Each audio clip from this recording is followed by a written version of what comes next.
Hey toy collectors, welcome to another super exciting, outrageous toy review. Time for day 2 on the road to JoeFest. As I said in the previous episode, we hit traffic and we weren't able to get to Galactic Comics the day before, so we stayed overnight nearby. We got up kind of leisurely in the morning. So we stayed overnight in South Carolina near Galactic Comics so we could swing by in the morning. We stopped by a Target and a Walmart, and I scored an Origins Castle Grayskull. Also got 2 of the retro line Fang helicopters there. And then we were able to, roll over to Galactic Comics. Galactic Comics was well lit, well organized, friendly staff, decent selection. I really enjoyed that store. It was probably my favorite store we visited. They had bagged Joes with parts and things in a section towards the back, as well as bagged vehicles on the wall. A lot of the bagged guys were mixed quality, mixed condition. Not everybody was complete. Not everybody was like 100% okay. There were some broken crotches and things in there. They had really nice stuff up front in a display case. And of course they had like a flag and 2 Defiants and a General all on display. It was a really cool store. There was all kinds of neat displays. This giant Silver Surfer thing and some Ninja Turtle cutouts and stuff. I enjoyed checking that store out quite a bit. We all bought a bunch of stuff there. So I picked up a complete heavy duty. My figure has some accessory issues, and so I was kind of updating him. This figure was actually in a top 10 list of figures that Dave and I did based on some Facebook polls. And I knew that I was missing the sight, and actually I found out that my missile launchers, the spring was shot in one of them, and the missile wouldn't actually launch out. So when I saw this one, I decided to pick it up, but now that I have it home, I am realizing that this is assembled wrong.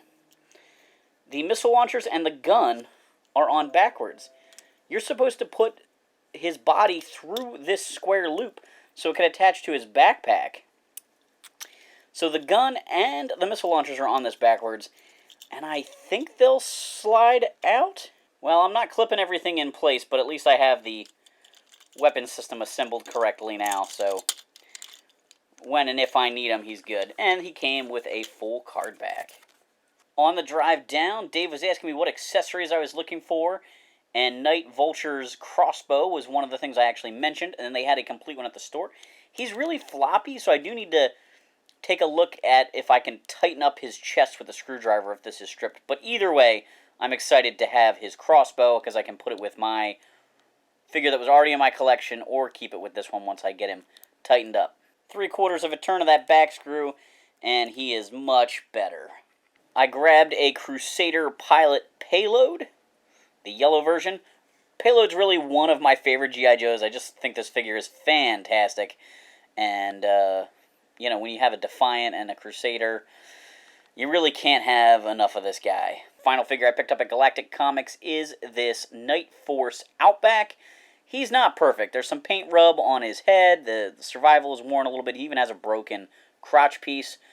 But he did have his backpack, which is an accessory I need. He had a broken version of his gun.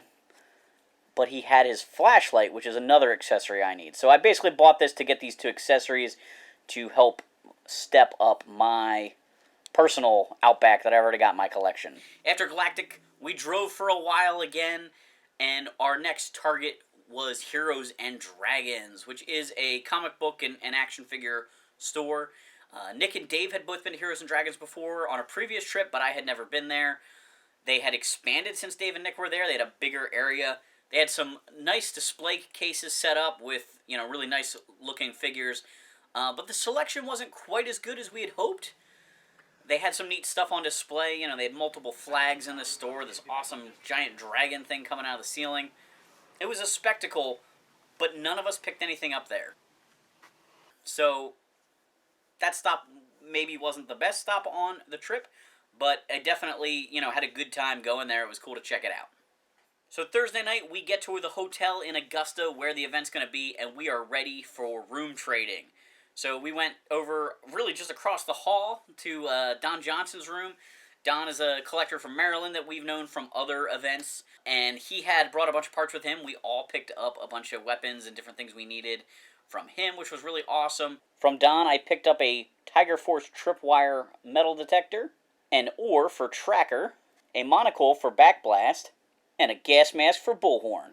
Then we heard that there was stuff in room 909. Todd Henderson, who's one of the dealers, had told us about that room, so we went over there.